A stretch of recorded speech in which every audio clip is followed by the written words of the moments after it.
At this time of year, the moors around Yorkshire are an absolute glow with the resplendent purple hues of heather.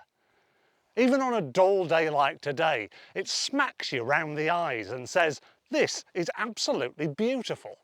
But try and take a photograph of it and everything starts to look very flat. Many photographers would leave their camera at home in these sort of conditions, but not me. Oh no, I like to persevere because I still think there's some good photos to be had. And in this video, I'm going to share with you 4 ways to breathe life into your flat photographs. No matter what sort of photography it is that you're doing, one of my first pieces of advice is always to look for a subject. And here, I know what you're thinking.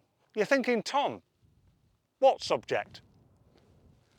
Many people might say that for them the heather is enough of a subject, and that's okay, but I still think that in a wide, expansive, flat scene like we've got here, it's not going to cut the mustard and stand out enough to create enough impact to make the photograph interesting. So what can we do instead? Well, if there's no subject, then what we can do is the next best thing. Look for anomalies that break up the monotony of the scene. This could be an interesting pattern within the heather. It could be a sprig of heather that's standing up taller than any of the others. It could be a bit of land that juts in and creates a bit of depth and patination to the frame. Just something that's going to gravitate our attention and make us look at the photograph for longer. Here I've found this lovely patch of cotton grass, which is punctuating the heather with these nice white fluffy fronds, not only creating a bit of contrast, but also creating some extra texture within a very monotonous scene. See, if we place this cotton grass within the foreground of our scene, it's starting to look far more interesting, but I still think we can take it another few steps further. The second way in which we can breathe life into our flat photographs is by trying to inject an illusion of depth within the frame. Often when it comes to flat scenes, it can be really difficult to find things to formulate a foreground, midground and background. But what I've done here is I've come down to this lower angle. I know that gets rid of a bit of landscape context, but when we're dealing with flat scenes, it sometimes pays to bring the viewer's eye closer to the camera rather than them always searching for something in the distance. So by coming down to this lower angle and utilising a shallow depth of field, we can make that depth of field our layering within the photograph. By setting my camera at f2.8 and focusing on this cotton grass here, what I'm doing is I'm creating a foreground layer that's slightly out of focus. Our cotton grass is in focus in the midground, and then the background is then falling out of focus again. This is creating some really nice depth, even though there's not a huge amount of physical depth here. Oh, I'm going to have to get up, it's getting a bit itchy down here.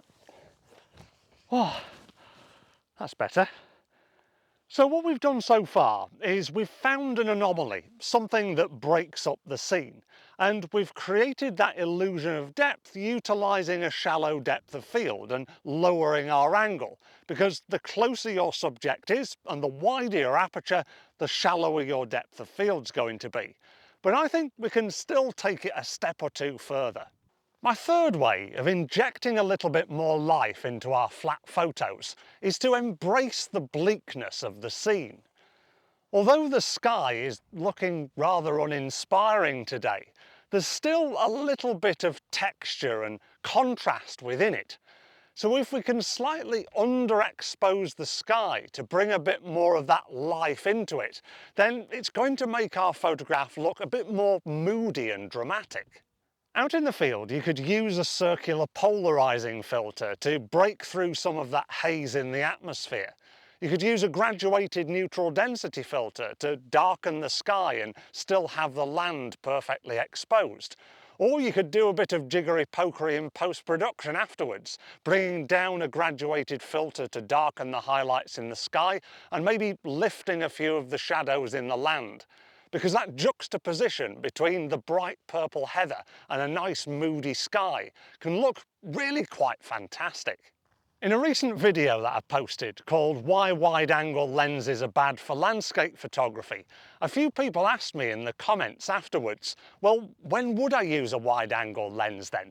And this would be a perfect opportunity, because wide-angle lenses are great for showing off vast, bleak scenes, whilst also helping you to emphasise subject matter that's reasonably close to the camera.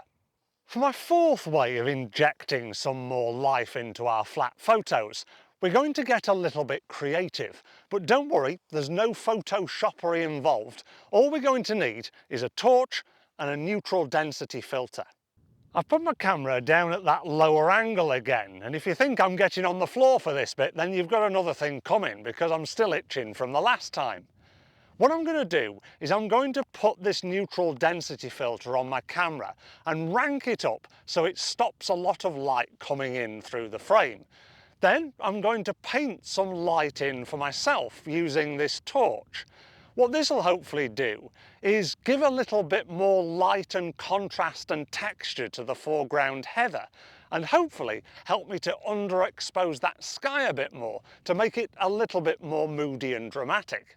It helps if you paint the light from the torch in sort of a side-to-side or circular motion to cover the area of the heather. And it also helps if you paint it from about a 45-degree angle from behind the camera. This is going to create a diagonal shadow going through your scene, which is going to create more contrast and lead the eye through the depth.